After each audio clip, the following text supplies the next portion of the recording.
Live session, छोटा सा session जो हमारे स्टूडेंट क्लास स्टार्ट होने के पहले जो टेस्ट देते हैं, उस टेस्ट से रिलेटेड जो क्वेश्चंस है उनको हम डिस्कस करेंगे। जो आने वाले एग्जाम्स हैं, जो टारगेट बैच फॉर 2024, उसके लिए मैंने एक प्रैक्टिस सेट स्टार्ट किया है। चाहे आप किसी भी एग्जाम की अगर आप तैयारी कर रहे हैं तो वो आपके लिए काफ़ी इंपॉर्टेंट होने जा रहा है। चाहे आप वो एसएससी हो, चाहे वो बैंक हो, चाहे वो डिफेंस का कोई भी एग्जाम। अभी सीडीएस का पेपर 3 सितंबर को है, एनडीए का पेपर है 5 सितंबर को। तो वो सबको मैं ध्यान में रखते हुए मैंने पेपर को बनाया है। तो आइए स्टार्ट करते हैं। एक बार फटाफट सभी लोग लाइव आ जाइए और फटाफट बता दीजिए, आर यू रेडी? क्या आप सभी लोग तैयार हैं क्वेश्चन के लिए? देख रहे हैं क्वेश्चन हम लोगों का चल रहा है डेली प्रैक्टिस सेट। देखिए पहला सवाल क्या है यहाँ पे, फर्स्ट क्वेश्चन। चलिए स्टार्ट करते हैं। अभी तक कोई भी यस स्टार्ट करें फर्स्ट क्वेश्चन की तरफ। Let's move to question number 1 my dear student. पहला सवाल यहाँ पर कह रहा है कि he is a man of extravagant. क्या कह रहा है? He is a man of extravagant. ये एक्स्ट्रावेगेंट का मतलब यहाँ पर क्या होता है पहले बताइए, उसके बाद आपको बताना है एंटोनिम्स क्या होगा, यानी उल्टा पूछ रहा है इसका। तो एक्स्ट्रावेगेंट का मतलब होता है ऐसा इंसान जो जरूरत से ज्यादा पैसों को खर्च करता है, फिजूल खर्च करता है। एक्स्ट्रावेगेंट यानी अधिक पैसा खर्च करने वाला। तो अब इसका हमें एंटोनिम्स बताना है, यानी उल्टा बताना है। तो आप बताओ, जो ज्यादा पैसा खर्च करता है, अगर हमें उसका एंटोनिम्स बताना होगा तो इसका राइट आंसर फटाफट कमेंट में लिख के बता दीजिए। राइट आंसर इसका क्या होगा? तो इसका जो राइट आंसर हो जाएगा वो होगा आपका इकोनॉमिकल। इकोनॉमिकल का मतलब होता है कम पैसे खर्च करने वाला। एंटोनिम्स ये बहुत सारे एग्जाम्स में पूछा गया है। मूव करते हैं नेक्स्ट क्वेश्चन की तरफ।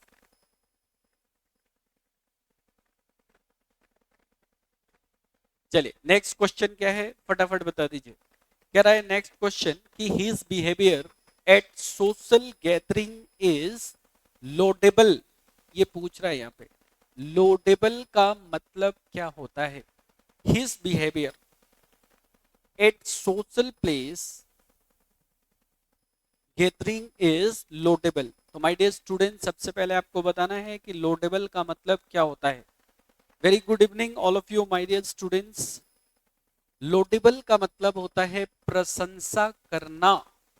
लोडेबल का मतलब क्या होता है? प्रशंसा करना। क्या पूछ रहा है कि लोडेबल का एंटोनिम्स बताइए। फटाफट कमेंट में लिख के आंसर बता दो कि इसका आंसर क्या होने जा रहा है। फटाफट बता दीजिए, क्या इसका ऑप्शन ए होगा, बी होगा, सी होगा या डी होगा? क्या आंसर होगा इसका? कमेंट में फटाफट लिख के मुझे बता दीजिए फटाफट आंसर क्या होने जा रहा है। राधे राधे सभी को माय डियर स्टूडेंट्स। तो इसका जो राइट आंसर होगा वो होगा इम्पोलाइट। क्या हो जाएगा? इम्पोलाइट। नेक्स्ट क्वेश्चन की तरफ हम मूव करते हैं। Let's move to the next question here.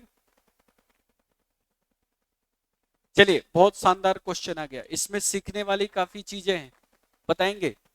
यहां पर लिखा है एक्यूटेट। और सबसे इंपॉर्टेंट चीज मैं बता दूं मेरे दोस्तों कि जो एक्यूट होता है ना, इस एक्यूट के साथ हम हमेशा ऑफ लगाते हैं। बताओ क्या लगाते हैं? ऑफ। यानी यहां पर देखो लिखा हुआ है एक्यूट ऑफ। एक्यूट ऑफ का क्या मतलब होता है? जैसे किसी को आरोपों से बरी करना। जैसे किसी के ऊपर कोई आरोप लगाया गया है, किसी दोषी के ऊपर आरोप लगाया गया है, उस आरोप से अगर किसी को हमें मुक्त करना है तो उसे हम बोलते हैं एक्यूट। और किसी के ऊपर अगर आरोप लगाना है तो उसे हम बोलते हैं एक्यूज्ड। अब ये आपसे एंटोनिम्स जानना चाह रहा है, इसका उल्टा बतानी। तो आपके पास ऑप्शन अवेलेबल है, फटाफट कमेंट में लिख के बता दीजिए। कमेंट में बहुत सारे स्टूडेंट्स हमारे अभी लाइव नहीं हैं, फटाफट लाइव आ जाओ मेरे भाई। तो इसका आंसर क्या होगा? हेल्ड गिल्टी, बिट्रेड, इन्वॉल्व या ऑफेंडेड। तो दोष से बरी करना, इसका मतलब होता है किसी के ऊपर दोष लगाना। तो इसका जो राइट आंसर हो जाएगा वो आपका हो जाएगा ऑप्शन नंबर ए, यानी हेल्ड गिल्टी इसका राइट आंसर हो जाएगा। चलिए नेक्स्ट क्वेश्चन देखिएगा फटाफट। नेक्स्ट क्वेश्चन, नेक्स्ट क्वेश्चन लिखा है टू एक ऑन। ये आपसे इडियम पूछ रहा है, फटाफट बता दो। बहुत शानदार क्वेश्चन है, कई बार पेपर में आ चुका है भाई। एक ऑन का क्या मतलब होता है? एक ऑन, एक ऑन, सबसे पहले देखिए एक ऑन जो है ये इडियम से मतलब किसी इंसान को किसी ऐसे काम करने के लिए मजबूर करना जो कि उचित नहीं है, जो गलत है, उसका मतलब होता है टू एग ऑन। इसको आप बोल सकते हैं किसी को भड़काना। भड़काने का मतलब होता है इंसाइट करना। भड़काने का क्या मतलब होता है? इंसाइट करना। भड़काने का मतलब होता है insight. Hello hello, live class चला था, लाइव क्लास मोबाइल खोल के देखा था। सो फ्रेंड, एगोन का क्या मतलब होता है? एगोन का मतलब होता है किसी को भड़काना। अब ऑप्शन आपके पास क्या है देखो तो, कह रहा है टू अर्ज, कह रहा है कि to advice, to ask, to warm. तो ये एक तरह से इसका राइट आंसर क्या हो जाएगा? वार्म करना किसी को, यानी गलत काम करने के लिए प्रेरित करना, ये इसका राइट आंसर होगा। ये भी क्वेश्चंस एग्जाम्स में पूछे गए क्वेश्चन है। चलिएगा नेक्स्ट क्वेश्चन की तरफ मूव करते हैं। Let's move to the next question. Yes, फटाफट बता दीजिए इसका आंसर। लिखा है bee in the bonnet. Bee in the bonnet का मतलब क्या होता है? बी इन द बोनेट का मतलब होता है काफी क्रेजी होना। क्या होना? क्रेजी पर्सन को कहा जाता है बी इन द बोनेट। तो इसका राइट आंसर हो जाएगा आपका ऑप्शन नंबर ए। चलो फ्रेंड नेक्स्ट क्वेश्चन देखते हैं। बहुत आसान क्वेश्चन है। लिखा है फीट एंड स्टार्ट। फटाफट बता दो, फीट एंड स्टार्ट इसका मतलब ऐसा स्टूडेंट, ऐसा आदमी जो अपने काम पर कभी आता है कभी नहीं आता है, तो उसको बताओ क्या बोलेंगे? नियमित या अनियमित, रेगुलर या इरेगुलर? फटाफट कमेंट में लिख के बता दो क्या बोलेंगे इसको। तो इसको हम बोलते हैं इरेगुलरली, यानी अनियमित रूप से। बोलो नेक्स्ट क्वेश्चन की तरफ मूव करते हैं। नेक्स्ट क्वेश्चन, अपने सीट को चेक करते रहिएगा आप लोग। देखिए फ्रेंड नेक्स्ट क्वेश्चन कह रहा है कि left me in the lurch. फटाफट बता दीजिए, left me in the lurch पूछ रहा है। इसका मतलब कि किसी इंसान को ऐसे सिचुएशन में छोड़ देना, ऐसी जगह पे जाके छोड़ देना जहां आपको उसकी मदद की जरूरत है, तो इसको हम बोलते हैं लेफ्ट इन द लर्च। तो बताओ इसका सही आंसर क्या होगा? सही आंसर इसका हो जाएगा ऑप्शन नंबर डी। लिखा है अबेंडन। अबेंडन माने छोड़ना। अबेंडन मी यानी मुझे छोड़ना। कब? व्हेन यानी जब। आई नीडेड हेल्प, जब मुझे हेल्प की जरूरत थी तब आपने अगर मुझे छोड़ दिया, तो इसको हम बोलते हैं left in the lurch. Next question की तरफ मूव करते हैं। Let's move to the next question my dear. चलिए क्वेश्चन नंबर नेक्स्ट। चलिए अच्छा क्वेश्चन आ गया है।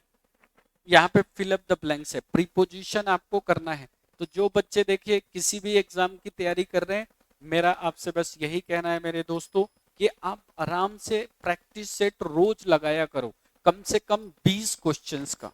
तो मेरा जो अभी ऑफलाइन बैच स्टार्ट हुआ है, फाउंडेशन बैच है सारे एग्जाम्स का। जैसे आप एसएससी ले लीजिए, बैंक ले लीजिए, डिफेंस ले लीजिए। तो मैं क्या करता हूँ कि अपने क्लास स्टार्ट होने के ठीक पहले 10 से 15 मिनट का मैं एक पेपर बनाता हूँ जिसमें 20 से 25 क्वेश्चंस होते हैं। अगर आप उसको 3 से 4 महीने या 5 महीने लगातार पेपर को देंगे तो फ्रेंड दुनिया का कोई भी एग्जाम आप निकाल सकते हैं। सो my dear student, let's move to the next question. सो कह रहा है कि द पुलिस आर, क्या लिखा है बताइए यहाँ पे, the police are inquiring, inquiring, inquiring. अब इधर देखिए, अगर मान लीजिए मैं लिखूं लुक इनटू, तो लुक इनटू का मतलब होता है इन्वेस्टिगेट। क्या होता है? इन्वेस्टिगेट। इसको हिंदी में कहते हैं जांच पड़ताल करना। याद रखिएगा सर, इन्वेस्टिगेट के साथ हम इनटू का प्रयोग नहीं करते हैं। अगर आपके पेपर में इन्वेस्टिगेट के साथ इनटू आ गया तो समझ लेना गलत है। इसका ऑप्शन, सही ऑप्शन क्या होगा बताओ तो फटाफट बताओ, इसका ऑप्शन क्या होगा? यस, फटाफट बता दीजिए ऑप्शन, सही ऑप्शन बताइए।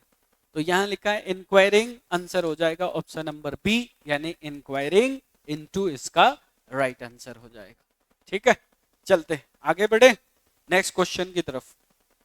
नेक्स्ट क्वेश्चन में मूव करते हैं। हेलो माय डियर, चलिए ये क्वेश्चन है आपका, बताइए तो। कह रहा है कि द रोमांस, सबसे पहले सर ये रोमांस क्या है? रोमन के रहने वाले जो लोग होते हैं उसको रोमांस कहते हैं। जैसे इंडिया में रहने वाले लोग को इंडियन कहते हैं, चाइना में रहने वाले लोग को चाइनीज कहते हैं, ठीक उसी तरह रोमन में रहने वाले लोग को रोमन्स कहते हैं। तो इस आगे आप देखो, सीखिए, यहाँ पे वर लगाया है, ये बिल्कुल सही है, वर बिल्कुल करेक्ट है। क्यों? क्योंकि द पीपल ऑफ रोमन, जो पीपल है ये प्लूरल है, तो अगर प्लूरल है तो प्लूरल वर्ब आएगा, वर सही है। कह रहा है कि जो रोमन के लोग होते हैं वो साइंस में अच्छे नहीं होते। यहाँ बैड लिखा हुआ है, देखो बैड बैड बैड, अच्छे नहीं होते। लेकिन आपको बताना है कि बैड के साथ कौन सा प्रीपोजिशन आएगा, bad in, bad to, bad for, bad at, क्या आएगा बताओ? ऑप्शन में फटाफट लिख के बताइए क्या आंसर आएगा। मैं आपके कमेंट को फिलहाल नहीं पढ़ पा रहा हूँ, लेकिन बाद में पढ़ लेता हूँ, जब मेरी क्लास खत्म हो जाती है तो मैं पढ़ता हूँ आपके कमेंट को, अच्छे अच्छे कमेंट को। ठीक है, तो बताइए आंसर क्या होगा, कोशिश करके देखिए आंसर क्या होगा, फटाफट बताइए। अगर कोई इंसान, ध्यान से सुनिए, अगर कोई इंसान किसी सब्जेक्ट में अच्छा होता है या बुरा होता है तो उसके लिए प्रीपोजिशन एट लगाते हैं। और एक मेरा भाई ने आंसर दे भी दिया शायद। और good evening everyone, good evening my dear students. सो एक भाई ने मेरा आंसर दिया हुआ है, अभी फिलहाल मैंने एक कमेंट को पढ़ा। सभी को नमस्कार, सभी को राधे राधे। चलिए, अच्छा लगता है आप जब लाइव आते हैं। ऑफलाइन क्लासेस में तो हम आपसे बात करते ही हैं, ऑनलाइन क्लास में भी मेरे स्टूडेंट, अभी ऑफलाइन क्लासेस में जितने स्टूडेंट हैं अगर वो सारे स्टूडेंट ऑनलाइन में आना स्टार्ट कर दे तो आप समझ जाइएगा कि बहुत जल्द ये जो आपका चैनल है आपके प्यार से आगे बढ़ जाएगा। और इसमें बहुत जल्दी मैं सारे ग्रामर को A to Z आपको पढ़ाऊंगा, सारे एग्जाम्स के लिए, for all competitive exam my dear students. तो इसलिए आपको घबराना नहीं है, बस आपको जैसा मैं बताऊं वैसा आप तैयारी करते चलिए, रोज एक प्रैक्टिस सेट जरूर लगाइए। तो चलिए बिना टाइम वेस्ट किए हुए अपन क्वेश्चंस पे आ जाते हैं डायरेक्ट। तो क्वेश्चन होगा क्या, आंसर इसका हो जाएगा बैड एट। अगर कोई सब्जेक्ट में अच्छा या बुरा होता है तो उसके साथ एट लगता है। बहुत सारे बच्चे इन लगा रहे होंगे, इन नहीं होगा, ध्यान रखिएगा, इन नहीं होगा मेरे दोस्त। नेक्स्ट क्वेश्चन, चलो आ जाओ। ओ, ये तो बहुत अच्छा क्वेश्चन आ गया। जो मेरे भाई एनडीए की तैयारी कर रहे हैं, एनडीए में 10 क्वेश्चन आता है 40 नंबर का, 10 इंटू 4 इज इक्वल टू 40। तो फटाफट बता दो इसका आंसर, मैं स्क्रीन से साइड हो जाता हूं। बताइए पी क्यू आर एस का राइट आंसर क्या होगा फटाफट। कह रहा है कि मदर हर मदर, आपको ये देखना है कि इस हर मदर के बाद यहाँ पे कौन सा आएगा, यानी किससे आप स्टार्ट करेंगे। Her mother begin to teach Neha, क्या इसका मतलब आर से स्टार्ट होने वाला है। आर के कितने ऑप्शन है, हर मदर एस एस, तो हर मदर इंग्लिश, ये नहीं होगा, ये कैंसिल। PQRS का तो मैं इतना बढ़िया आपको ट्रिक और प्रैक्टिस बता दूंगा कि एक भी क्वेश्चन गलत नहीं होगा, ध्यान रखिए। पहले देखिए हर मदर क्या है, हर मदर ये सब्जेक्ट है, तो सब्जेक्ट के बाद आपको क्या चाहिए, वर्ब चाहिए। तो बताओ वर्ब कहाँ है, सर वर्ब यहाँ है, यानी आर से चालू होगा। अब देखो लिखा है her mother begin to teach Neha, Neha को क्या सिखाने लगे, तो नेहा को उसने इंग्लिश सिखाया, यानी आर के बाद ए से, यहाँ भी आर के बाद ए से, यानी इन दोनों में से कोई एक आंसर होने वाला है। तो इसके बाद क्या होगा, her mother begin to teach Neha English when she was hardly 4 years old, मुश्किल से वो 4 साल की थी तब उसके माँ ने उसको इंग्लिश स्टार्ट कर दिया। तो भाई आंसर क्या होगा, बता, begin to teach Neha when she was, यानी आर के बाद पी आएगा, आर के बाद पी है, तो ये आपका राइट आंसर है। यही पढ़ना है, केवल नाउन प्रोनाउन पढ़ोगे तो सिलेक्शन नहीं होगा, ध्यान रखना। रोज एक प्रैक्टिस सेट लगाया करो। चलो फटाफट चले आगे, आगे चलते हैं। देखो मेरे भाई नेक्स्ट क्वेश्चन, चलिए अगला सवाल आपका आ गया स्क्रीन पे और ये आपसे पूछ रहा है, ये देख लीजिए, मेटिक्यूलस का सिनोनिम्स पूछ रहा है, पर्यायवाची शब्द पूछ रहा है, बताइएगा फटाफट। मेटिक्यूलस का मतलब होता है सतर्क होना, क्या होता है, सतर्क होना या वॉचफुल। सतर्क को क्या बोलेंगे, केयरफुल या वॉचफुल। तो आप याद रखिएगा यहाँ पे जो आपका राइट आंसर हो जाएगा वो होगा केयरफुल, लेकिन कभी कभी एग्जाम में केयरफुल की जगह वो लोग क्या दे देता है, वॉचफुल भी दे देता है, तो घबराने की कोई जरूरत नहीं है। तो आंसर क्या हो जाएगा, B is the right answer my dear student. Next next question की तरफ मूव करते हैं। देखो भाई अगला सवाल क्या है, चलिए फटाफट बता दीजिए। कह रहा है कि the discussion was wound up after a long fruitful exchange of view. Exchange of view मतलब एक दूसरे से वार्तालाप, जो डिस्कशन था वो क्या हुआ, उंड अप हुआ। उंड अप का मतलब होता है समाप्त होना, तो समाप्त होने को इंग्लिश में क्या बोलोगे, कंप्लीट बोलेंगे, बोलो क्या बोलोगे, कंप्लीट। तो आपका राइट आंसर बोलो क्या हो जाएगा यहाँ पे, तो ये आपका राइट आंसर हो जाएगा सी, कंप्लीटेड। इसमें डी ऑप्शन में टाइप नहीं हो पाया, नन लिख लो, कोई दिक्कत नहीं है। चलिए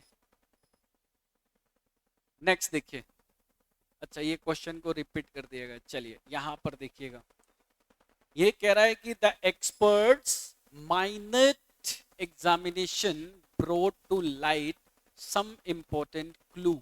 माइनट एग्जामिनेशन का मतलब यहाँ पे परीक्षण करना है। किसी चीज का जब हम परीक्षण करते हैं कैसे करते हैं, तो डिटेल में करेंगे। तो ये जो माइनट शब्द है इसका मतलब पूछ रहा है कि माइनट का मतलब बताइए, माइनट का सिनोनिम्स बताइए। तो ये होगा इसका आंसर, बता दो फटाफट। आगे से जो मैं पेपर बनाऊंगा उसमें मैं आपको टाइम सेट करके दूंगा कि भाई ये 30 सेकंड का टाइम है या 15 सेकंड के अंदर आपको क्वेश्चन सॉल्व करने हैं, इस तरह का पेपर लेके आऊंगा। यानी दिन पे दिन इसके अंदर हम लोग काफी सुधार लाएंगे, क्वेश्चंस का एक स्टैंडर्ड लाएंगे, लेवल को मेंटेन करते हुए चलेंगे। देखो इस माइनेट का मतलब होता है डिटेल में किसी चीज को समझना, डिटेल में यानी विस्तार में। नेक्स्ट क्वेश्चन, चलिए ये आसान सवाल है। मोदी जी ने जो नोट है नोटों पे पाबंदी लगाया था ना, मोदी जी ने क्या किया था, नोटों पे पाबंदी लगाया था। क्यों, क्योंकि जाली नोट को रोकने के लिए। तो जाली नोट को इंग्लिश में क्या कहते हैं, तो कई लोग बोलेंगे सर फेक कहते हैं, बिल्कुल सही, लेकिन फेक से काम नहीं चलेगा, इसको काउंटर फिट भी कहते हैं। तो भाई जो काउंटर फिट होता है इसका मतलब होता है फेक, बोलो क्या होता है, फेक हो जाता है, ठीक है। तो ये आपका राइट आंसर हो जाएगा, फेक। नेक्स्ट देखिए, नेक्स्ट क्वेश्चन बहुत आसान है, लिखा है मेडन।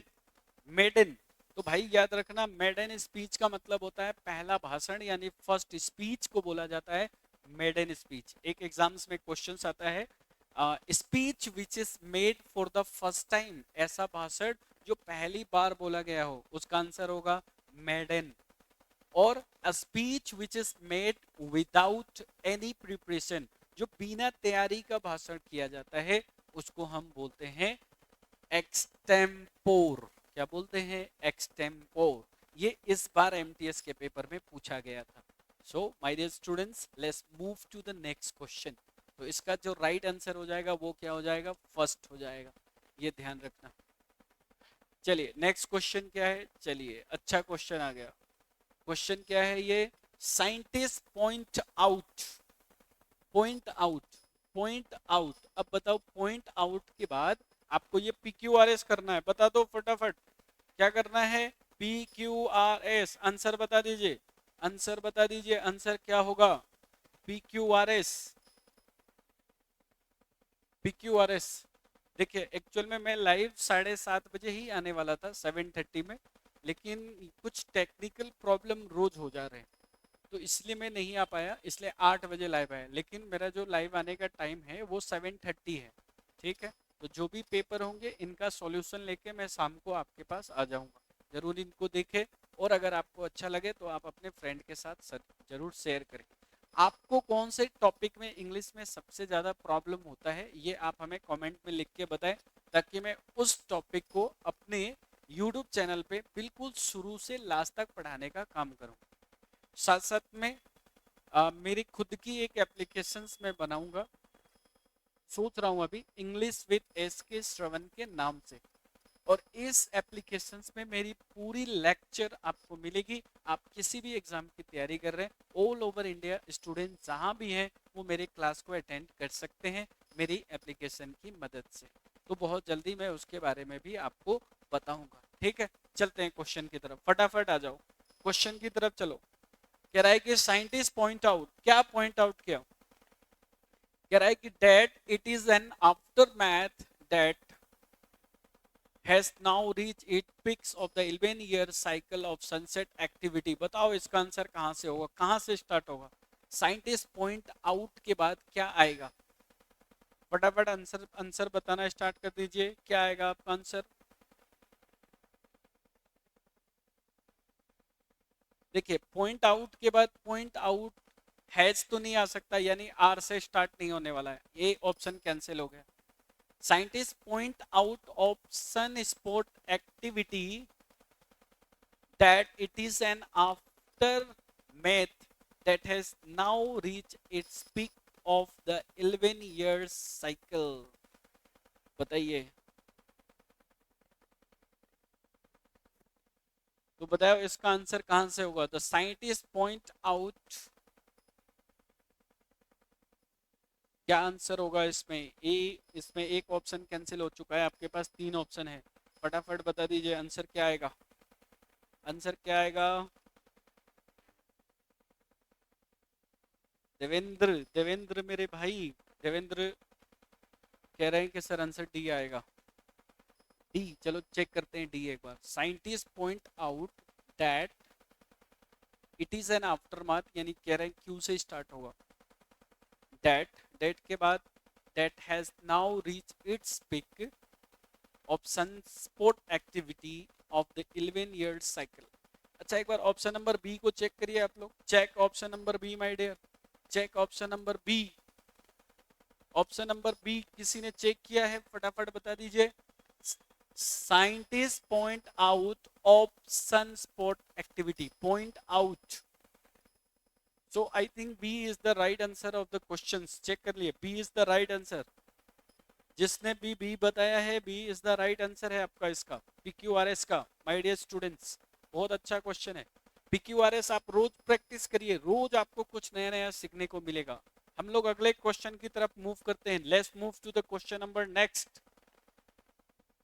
चलिए, एक स्टूडेंट से मैंने पूछा कि भाई लाइव क्यों नहीं रहते हो, तो एक बच्चा बोला कि सर लाइव में ना डेटा ज़्यादा कंज्यूम होता है, इसलिए मैं लाइव ख़त्म हो जाता है तब उसको देखता हूँ। ये भी अच्छी बात है, लेकिन अभी आज के टाइम में जयपुर में जो भी बच्चे मेरे, चाहे गोपालपुरा मोड़ पे हो, टोंग फाटक पे हो, या मोशंस डिफेंस एकेडमी में पढ़ रहे हैं, कहीं भी भाई तुम पढ़ रहे हो, लाइव का क्लास लिया करो, इससे आपको बेनिफिट होगा। और अगर आप पढ़ोगे, आप लाइव जुड़ोगे, तो आपके साथ साथ दूसरे स्टूडेंट भी जुड़ेंगे। तो इसीलिए ऑफलाइन बैच के साथ लाइव भी देखा करो। Okay friend, O my dear, next question फटाफट बता दीजिए। PQRS, जैन प्लान, क्या जैन ने क्या प्लान किया? यानी ये जैन जो है किसी का नाम है, ये सब्जेक्ट है, ये वर्ब है साहब। और अब इस वर्ब के बाद हमें क्या चाहिए बताओ? जैन ने प्लान किया, जैन प्लान, तो क्या प्लान किया होगा? Jain plan to by, Jain plan to by, answer आना स्टार्ट हो गया है, फटाफट बताइए। जैन प्लान टू बाई क्या? सम स्टम्प्स दिस आफ्टरनून, या ऐसे बोल सकते हैं हम, देखिए, Jane plan this afternoon to buy some stamps, क्या ऐसे बोल सकते हैं? सोच के देखिए, आंसर आ रहा है, यानी Jane plan to buy, sir R से स्टार्ट होगा, आर से एक ऑप्शन है, ऑप्शन नंबर ए, खत्म। ऐसे भी होते हैं। तो PQRS कितना आसान है, देखिए। अगर आप क्लास के साथ साथ अगर आप प्रैक्टिस जारी रखते हैं तो आपके लिए बहुत बेनिफिट है। 2024 यानी 2024 में सिलेक्शन तय है, पक्का है मेरे भाई, ध्यान रखना। नेक्स्ट देखिए, क्वेश्चन नंबर 18, चलिए फटाफट बता दीजिए। बिल हैड, बिल के पास है, क्या है? बिल के पास क्या है? Bill had. तो मुझे एक चीज बताओ, अभी मेरे ऑफलाइन बैच के अंदर टेंस चल रहा है, तो जो बच्चे टेंस पढ़ रहे हैं मुझे फटाफट बताओ, यहाँ बिल सब्जेक्ट है तो हेड क्या है? यहाँ हेल्पिंग वर्ब का काम कर रहा है या मेन वर्ब का काम कर रहा है? फटाफट बता दो, किसका काम कर रहा है? तो भाई ये जो हेड है ना, देख लो, यहाँ मैंने लिखा हैव, तो हैव का सेकेंड फॉर्म होता है हेड, और ये भी होता है हेड। तो ये V1 है, ये V2 है, और ये V3 है, यानी ये वर्ब का सेकेंड फॉर्म का काम कर रहा है। टेंस हुआ सिंपल पास्ट टेंस। बहुत सारे बच्चे सोच रहे हैं सर ये हेड के बाद तो V3 बताया था आपने। भाई हेड के बाद V3 तब आता है जब हेड हेल्पिंग वर्ब में काम करता है और उसे मेन वर्ब की जरूरत होती है, तब वो मेन वर्ब का थर्ड फॉर्म लेता है। लेकिन यहाँ पर हेड खुद मेन वर्ब का सेकंड फॉर्म में काम कर रहा है भाई। तो देखो इधर, तो यहाँ कह रहा है बिल हेड, तो क्या यहाँ पे चाहिए इसको? सब्जेक्ट हो गया, वर्ब हो गया, ऑब्जेक्ट चाहिए। ऑब्जेक्ट क्या होता है सर? ऑब्जेक्ट या तो नाउन होता है, नहीं तो प्रोनाउन होता है। सर नाउन प्रोनाउन कहाँ है? तो नाउन प्रोनाउन ये भी है, ये भी है, तो फिर चाहिए क्या? तो यहाँ से स्टार्ट कहाँ से होगा? देखो, क्यू से स्टार्ट हो रहा है या आर से स्टार्ट हो रहा है? देखो, Bill had an appointment to meet a friend, किससे होगा बताइए, फटाफट बताइए friend. Bill had an appointment, यानी आर से स्टार्ट हुआ, an appointment to meet a friend, तो इस आर के बाद क्या लगाएंगे? एस, एस के बाद क्या लगाएंगे? तो यहाँ लगाएंगे एस के बाद क्यू, और यहाँ पहले क्या आ जाएगा? पी, यानी किससे स्टार्ट होगा? पी से स्टार्ट होने वाला है। तो PRSQ, sir B is the right answer मेरे भाई। फटाफट बता दो कौन सा राइट आंसर है? बी राइट आंसर है। बहुत बढ़िया, शानदार, nice doing my dear students. Next question की तरफ मूव करते हैं, फटाफट देखिए अगला क्वेश्चन। चलिए ये क्वेश्चन आ गया, तो दो क्वेश्चन मैं और लूंगा, इसके बाद मैं कल के क्लास में लाइव रहूंगा आपका। नेक्स्ट क्लास के अंदर दो क्वेश्चन और देख लेते हैं फटाफट, और सीख लेते हैं कुछ। अब जिस स्टूडेंट ने मेरे से ऑफलाइन बैच में नाउन पढ़ा है और जिस भाई ने नहीं पढ़ा है, कोई बात नहीं, आओ मैं समझाता हूँ। बोलो ये क्या लिखा हुआ है? क्राइटेरिया लिखा है। देखिए ये लिखा हुआ है क्राइटेरिया, तो सबसे पहला चीज याद रखो, एक वर्ड होता है जिसको हम बोलते हैं क्राइटेरियन। क्या बोलते हैं? क्राइटेरियन। सर ये क्राइटेरियन क्या है? तो सर ये सिंगुलर है, सिंगुलर नाउन कहा जाता है इसको।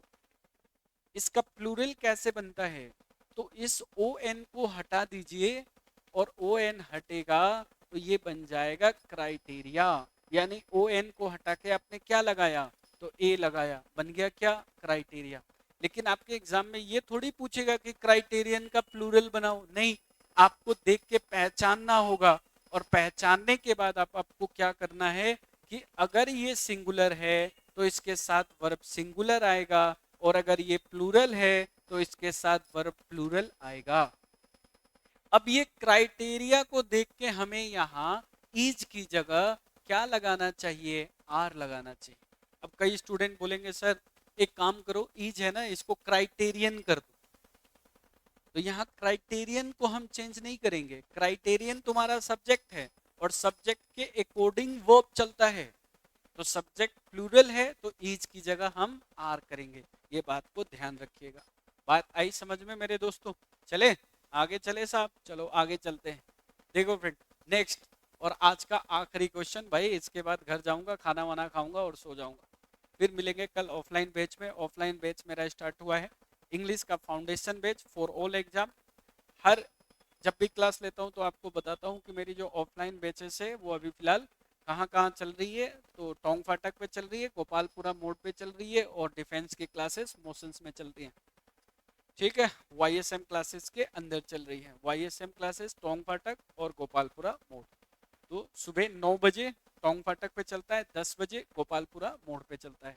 फाउंडेशन बैच है, पूरे 1 ईयर का कोर्स है, आराम से ज्वाइन करिए और मस्त हो जाइए। चलिए लास्ट क्वेश्चन आज का, इसके बाद सभी को गुड नाइट, बाय बाय, टाटा। फटाफट आंसर बता दो नेक्स्ट क्वेश्चन की तरफ।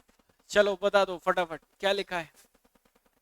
चलो बोलो ये क्या है? स्पेक्टिकल्स। बोलो मेरे साथ, आवाज नहीं आ रहा है, बोलो स्पेक्टिकल्स। सुन रहा हूं मैं। स्पेक्टिकल्स का मतलब बेटा क्या होता है? चश्मा। और जो स्पेक्टिकल्स है वो कैसा नाउन होता है? तो प्लूरल नाउन होता है। तो प्लूरल नाउन के बाद वर्ब कैसा आता है? तो सर प्लूरल वर्ब आता है। लेकिन मेरे भाई अगर मैं बोलूं कि मुझे एक जोड़ी चश्मा की जरूरत है, यानी ए पेयर ऑफ, तो जब हम चश्मे से पहले ए पेयर ऑफ लिखते हैं तो भाई आगे जो वर्ब आता है वो सिंगुलर वर्ब होता है। तो ध्यान रखिएगा, केवल रट्टा नहीं लगाना है, क्वेश्चन को अच्छे से पढ़ना है। वो लोग क्या बताया सर? स्पेक्टिकल्स, यानी स्पेक्टिकल में एस लगता है और आगे वर्ब प्लूरल आता है, लेकिन अगर उससे पहले ए पेयर ऑफ लिखा हुआ आए तो वर्ब हमेशा सिंगुलर लगाना। तो बताओ एरर कहाँ है? तो इस हैव की जगह आंसर क्या हो जाएगा? हैज हो जाएगा। तो आज मैं अपने क्लास को यहीं पे एंड करता हूँ। तो एक बार प्रेम से बोल दीजिए सभी लोग, राधे राधे। मिलते हैं कल के क्लास में। Thank you everyone for watching this video. Love you all.